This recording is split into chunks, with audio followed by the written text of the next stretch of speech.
اسرائیلی کابینہ نے Trump plan کے تحت جنگ بندی کے معاہدے کی منظوری دے دی ہے، جس کا مقصد جنگ کے خاتمے اور انسانی بحران کا حل نکالنا ہے۔ ڈونلڈ ٹرمپ نے سوشل میڈیا پر پیش رفت کا اعلان کرتے ہوئے لکھا ہے کہ معاہدے کے تحت تمام یرغمالیوں کی جلد رہائی ممکن بنائی جائے گی، جبکہ اسرائیلی افواج متفقہ جو حدود ہیں اس کے مطابق غزہ سے مرحلہ وار انخلا کریں گے۔ یہ آخری جملہ ذرا سمجھانا بعد میں، یہی ٹھیک ہے؟ اچھا ٹھیک ہے۔ منصور جعفر صاحب نے ہمیں جوائن کیا ہے، آئی ایکسپرٹ ہے۔ منصور صاحب گڈ مارننگ، کیسے ہیں آپ؟ السلام علیکم جی، الحمدللہ خیریت۔ منصور صاحب مجھے بتائیے گا کہ یہ جو ابھی تک کا جو آپ نے بھی خاکہ دیکھا ہے، یہ ایک تو فیز وائز ہوا اور اب اگریمنٹ آ گیا ہے، اسرائیل کی طرف سے کنفرمیشن آگے 72 گھنٹے بتایا جا رہا ہے اہم ہے، حماس کو کیے گئے ہیں کہ یرغمالیوں کو واپس کر دیا جائے تاکہ مزید امپلیمنٹیشن ہو۔ آپ کیا کہیں گے؟ جی یقیناً یہ خوشائند پیش رفت ہے، خاص طور پہ ان فلسطینیوں کے لیے جو پچھلے تقریباً 2 سال سے زیادہ عرصہ انہوں نے اسرائیلی اور امریکی آتش و آہن کی بارش جو ہے وہ اپنے نہتے جسموں پہ برداشت کی ہے، اور اب بھی یعنی اس معاہدے کی جس وقت توثیق جاری تھی اس وقت بھی اسرائیل نے جنوب اور شمال کے علاقے میں دونوں جگہ پہ نہ صرف فضائی حملے کیے ہیں بلکہ وہاں پہ اپنا توپ خانہ بھی استعمال کیا ہے۔ تو اس لیے اسرائیل کے انتقام کی آگ تو ابھی ٹھنڈی نہیں ہوئی، لیکن اس وقت لگ یہ رہا ہے کہ امریکہ خود ایک گارنٹر کے طور پہ اور ڈونلڈ ٹرمپ صاحب خود اس پورے معاہدے کی نہ صرف یعنی آرکسٹریٹر کی ذمہ داری لے رہے ہیں بلکہ اس کو ایگزیکیوٹ کرنے کے حوالے سے بھی۔ یہی وجہ ہے کہ آپ نے سنا ہوگا آج خبروں میں اس وقت تقریباً 200 امریکی فوجی جو ہیں وہ اسرائیل بھجوانے کی تیاری کی جا رہی ہے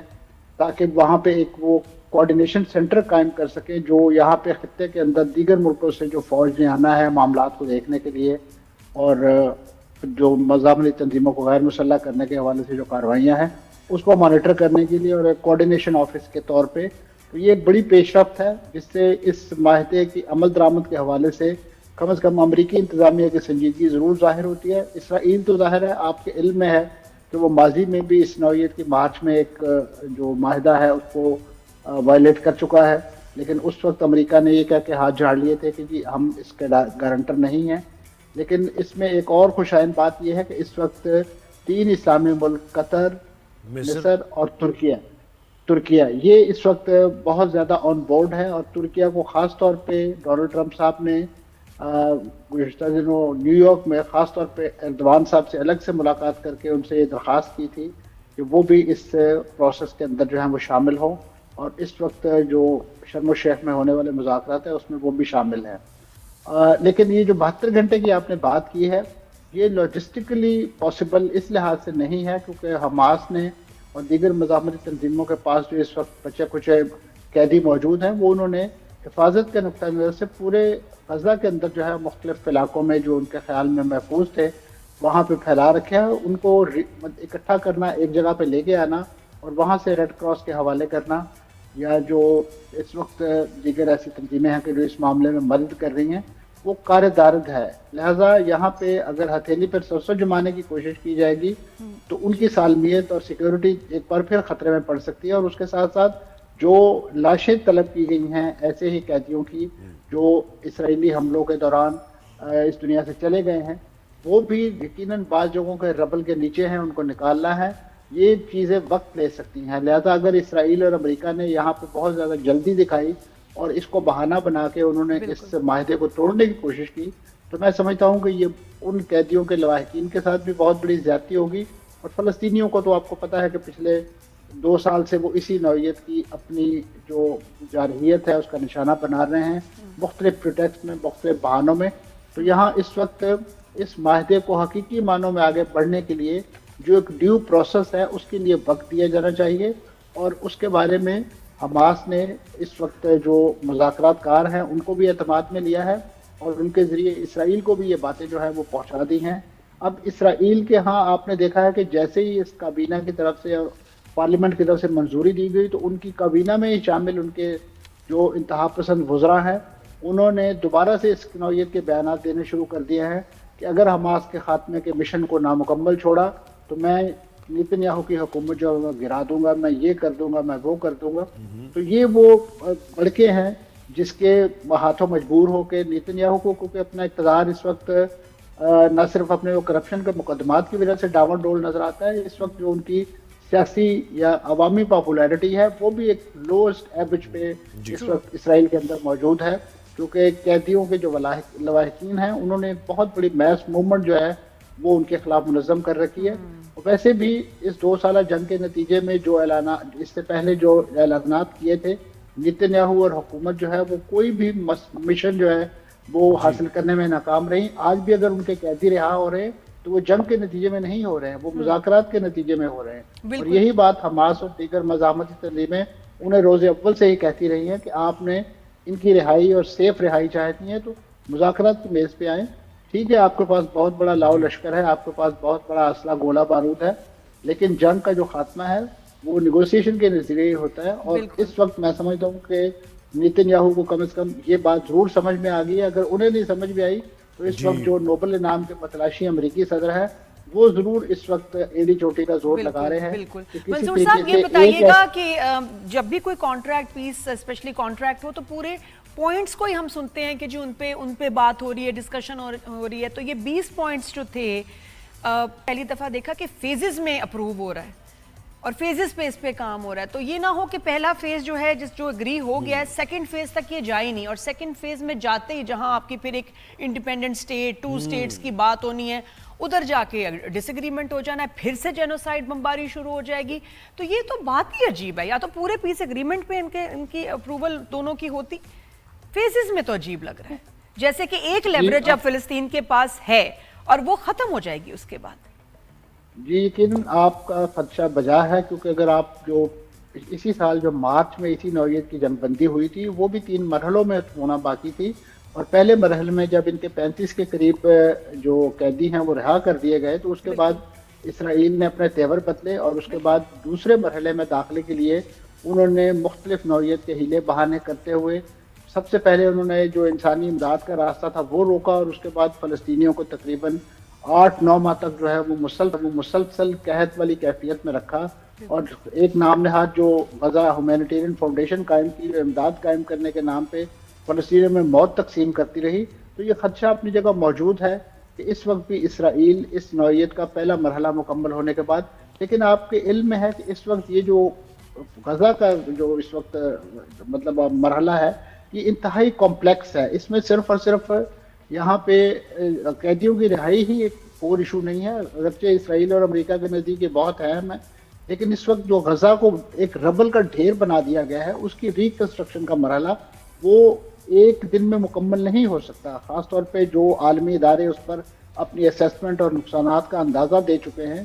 وہ تو یعنی برسوں لگ سکتے ہیں، اور اس کے لیے ایک بہت ہی کنسنٹریٹڈ ایفرٹ جو ہے وہ ریکوائرڈ ہے، اور اس کے لیے بڑی پیمانے پہ فنڈنگ اور فنڈ ریزنگ اور خاص طور پہ جو عالمی پارٹیسپیشن ہے، کیونکہ وہ صرف اور صرف کسی 1 یا 2 ملکوں کا یا عرب ملکوں کا وہ کرنے کا کام نہیں ہے. اور اس کے ساتھ ساتھ وہی بات ہے کہ جو 2 ریاستی حل کے حوالے سے جو اس وقت شور و غوغا آپ کو دبتا ہوا نظر آ رہا ہے، جب تک اس کی راہ ہموار نہیں کی جاتی، ایک فلسطینی ریاست کے قیام کے حوالے سے عملی اقدامات نہیں کیے جاتے، تو اسرائیل اس فلسطینیوں کی کمزوری کو دوبارہ سے بھی ایکسپلائٹ کر سکتا ہے. یہی وجہ ہے کہ آپ نے دیکھا ہے کہ اس وقت نہ تو امریکہ کے پاس کوئی پوسٹ غزہ وار پلان ہے اور نہ ہی فلسطینی تنظیموں کے پاس. یہ بالکل واضح لگ رہا ہے واقعی پوسٹ غزہ پلان کوئی ایسا نظر نہیں آ رہا کہ معاہدے کے بعد کیا ہوگا. اچھا سر مجھے ایک بات بتائیں کہ یہ جو خطے میں ویسے انسرجنسی ہو رہی ہے اور خطے میں ویسے ہی بڑے پلیئرز ہیں جن کی یہ پروکسیز چلتی ہیں، ایران بھی ہو گیا، بہت سے ممالک ہو گئے، یمن، اردن، تو اگر کوئی ممکنہ طور پہ معاہدہ ہو جاتا ہے، کوئی بھی سیٹلمنٹ ہو جاتی ہے، تو آپ اس خطے میں بھی سکون دیکھ رہے ہیں، امن دیکھ رہے ہیں، یا وہ چلتی رہیں گی معاملات ایک دوسرے کے ساتھ؟ جی جہاں تک تو اس پورے قضیے کا جو انریسٹ ہے اس کا اگر آپ روٹ کاز تلاش کریں تو میں سمجھتا ہوں یہی فلیش پوائنٹ ہے، یہ فلسطین کاز ہی ہے، کیونکہ اسی کو بیس بنا کے آپ کو جتنے بھی وہاں پہ مختلف انتہا پسند گروپ جو ہے وہ تشکیل پاتے ہوئے دکھائی دیتے ہیں، وہ اسی کی آزادی کا اور اسی فلسطین کی جسے کہنا چاہیے مشکلات کے حل کے حوالے سے اپنی جدوجہد کو لنک اپ کرتے ہیں. اور آپ نے دیکھا کہ اس وقت یہ جو فلسطین کا جو مسئلہ ہے وہ صرف اور صرف مڈل ایسٹ تک محدود نہیں رہا، اس وقت یورپی دنیا اس پورے قضیے میں شامل ہو چکی ہے. آپ دیکھیے کہ ڈچ پارلیمنٹ سے لے کے آپ کی جو اسپینش پارلیمنٹ ہے وہ بھی اسرائیل کو اسلحہ فروخت کرنے کے حوالے سے پابندیاں لگا رہی ہے، اور اسی طریقے سے جو ویسٹ بینک میں ان کی سیٹلمنٹس ہیں وہاں جو یہودی آبادیوں کے ہاں تیار ہونے والا مال ہے اس کو یورپی منڈیوں میں اس وقت رسائی نہیں مل رہی. خود بڑے انتہا پسند جو وہاں پہ ان کے سیٹلرز ہیں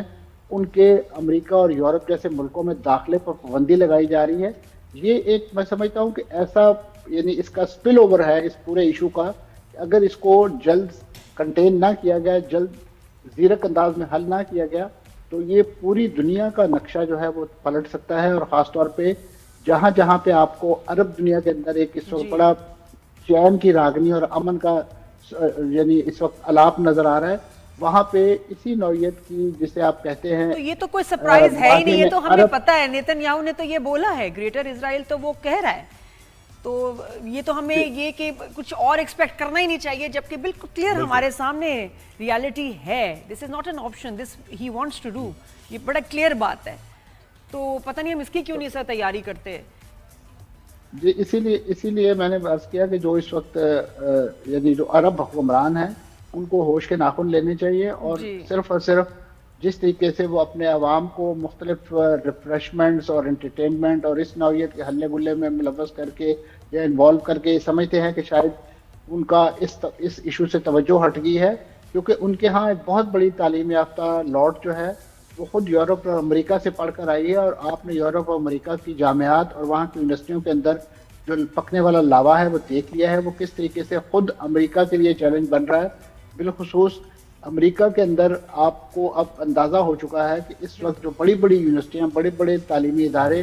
انہوں نے کس انداز سے اپنے اپنے انڈومنٹ فنڈ جو کہ بیسیکلی اسٹوڈنٹس کی ویلفیئر کے حوالے سے تھے، پروفیسرز کی ویلفیئر کے حوالے سے، ان کو انہوں نے اسرائیل کی جو ڈیفنس انڈسٹری ہے اس میں انویسٹ کر رکھا ہے، اور اس کے حوالے سے ایک شدید نفرت جو ہے وہ لوگوں کے دلوں میں پائی جاتی ہے. اور اسی وجہ سے آپ نے دیکھا کہ بڑے پیمانے پہ بڑی بڑی نام جسے کہنا چاہیے مشہور جامعات جن کا ایک بڑا نام ہے اور جن کے فارغ التحصیل کئی ملکوں کے صدور رہ چکے ہیں، وزیر اعظم رہ چکے ہیں، ان جامعات کے اندر جو انریسٹ تھا وہ اس وقت امریکہ کی جو سوسائٹی ہے وہ اس کا موڈ اور اس کی جو فیوچر پالیٹکس ہے اس کا ایک عکس ہمیں دکھائی دیتا ہے. اور میں سمجھتا ہوں اسی جو ریفلیکشن ہے اس کو دیگر ملکوں کے لیے بھی ایک لیسن کے طور پہ لینا چاہیے. اور خاص طور پہ اس وقت جو یورپ آپ دیکھیں کہ انہوں نے کتنے بڑے پیمانے پہ 500 ملکوں کے مختلف افراد پہ مشتمل تقریباً 50 کشتیوں کا جو فلوٹیلا چلایا تھا، وہ بہت بڑی ایک میں سمجھتا ہوں مثال ہے ایک ایسی انریسٹ کی. اور خاص طور پہ اس میں تقریباً 80% لوگ جو تھے وہ دیگر مذاہب سے یعنی مسلمان مذہب سے ہٹ کر تعلق رکھتے تھے. تو اس وقت غزہ کا معاملہ جو ہے وہ اسلام اور دین کی جنگ کے بجائے ایک انسانیت کا ایشو بن چکا ہے. اس وقت دنیا ان کے گرد ریلی ہے، بالکل، اور اس کی وجہ سے یو ایس پر بھی پریشر ہے. بہت شکریہ مسعود صاحب، آپ نے وقت دیا.